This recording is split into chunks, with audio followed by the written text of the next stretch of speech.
المبادره، خلينا في مبادره 13 واللي حتى تو ما عندش موقف واضح منها. علاش الرفض محسن مرزوق؟ هذا حتى تو ما عندناش موقف منكم. ثلاثه اسباب انا بالنسبه لي على شخصيا. اول شيء قصه انه باش نعملوا مؤتمر بالهياكل الموجوده هذه، تثبيتها وهي كلها الهياكل هذه نعرفوا ان عندها مشاكل وعندها مشاكل في وسط جهاتها والى اخره.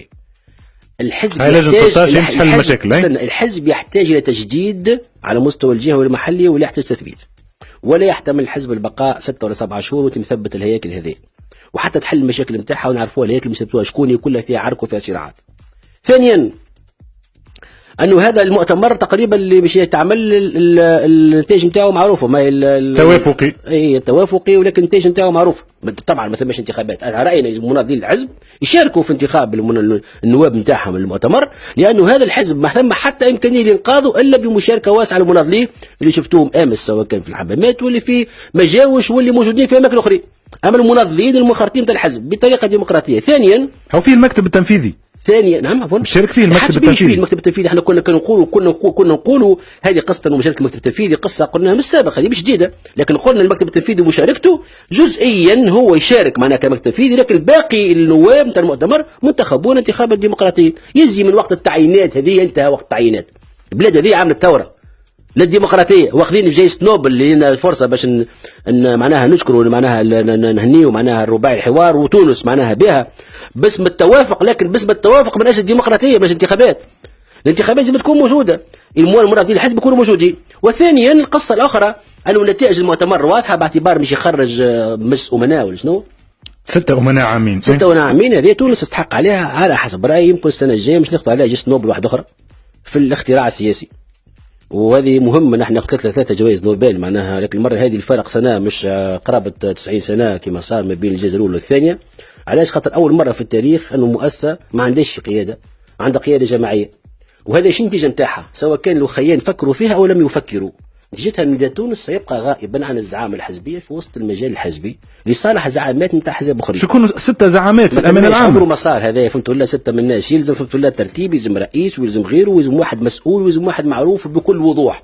اما هذه 6 مش يقعدوا يغزروا لبعضهم كوم دي شيان دو فايونس ويقعدوا يطلعوا معناها في اطار. هاو كان حزب فيه امين عام ورئيس وصارت فيه ازمه وقت اللي انت امين عام ومحمد ناصر رئيس. انا نقول لك علاش هذاك، علاش انا رجعت لك القصه الاولى، قلت لك الشرط الاول هي الديمقراطيه الداخليه والناس يتم انتخابهم عندهم شرعيه انتخابيه، باش ما نعاودوش نفس الموضوع. لان احنا عندنا تو قرابه شهور طويله كل مره نخرجوا بصيغه، مره اين نتفقوا على 3 نواب رئيس ورئيس وامين عام، ومره درشنيه، ومره هذه ونحبوا 6. اذا كان ما حلناش اصل المشكل مش يقعدوا هذوكم نعيد انتاج الازمه ونمأسها. نحن نريد شيء مختلف. انا شخصيا حررت نفسي من هذا الموضوع الان، لاني نحب نبقى نخدم مع مناضلين الحزب ومناضلاته من اجل المشروع اللي اتفقنا عليه، ولن يمنعني احد في هذا الاتجاه.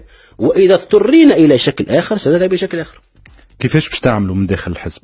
كيفاش يعملوا تو مناضلين من داخل الحزب؟ احنا كنا تو مثلا الحزب انت البارح سامحني سي محسن، الحزب عنده نواب ولا لحظه سامحني عنده نواب البارح في الايامات سي محسن مرزوق وقت اللي انت امين عام والمجموعه المنافسه ليك والخصمك السياسي في الحزب مشاو نظموا اجتماعات طبعا. قلت هذه اجتماعات غير شرعيه. نعم. انت غدوه باش تحرك داخل الحزب باش تنظم اجتماعات ستعتبر ايضا اجتماعات غير شرعيه. هذا يتطلب الساعه انه الحزب نحلوا مشكله مؤسساته القياديه. الحزب باش يحل، باش يعمل مؤتمر تاسيسي بحضورك او بغيابك. وقت يحل لكل حادث حديث. كان الحزب هو نظم نفسه في اطر معينه وفي اطار حل اللي هو حل معناها للناس كل قبلته، الناس كل مش تنضبط الهيئات القياديه اولا. انا وحياتي كامله كنت دائما منضبط الى الهيئات القياديه، وذاك علاش كنت باش نستقيل قلت باش الاستقالة للسيد رئيس الحزب، رغم اللي هو ايضا في المده الاخيره هالمبادرات هذه كلها كانها دوره وجبدته له شويه، لكن انا مش نمشي للرئيس باعتبار انه هذاك هو اللي يمثل المؤسسه بالنسبه لي.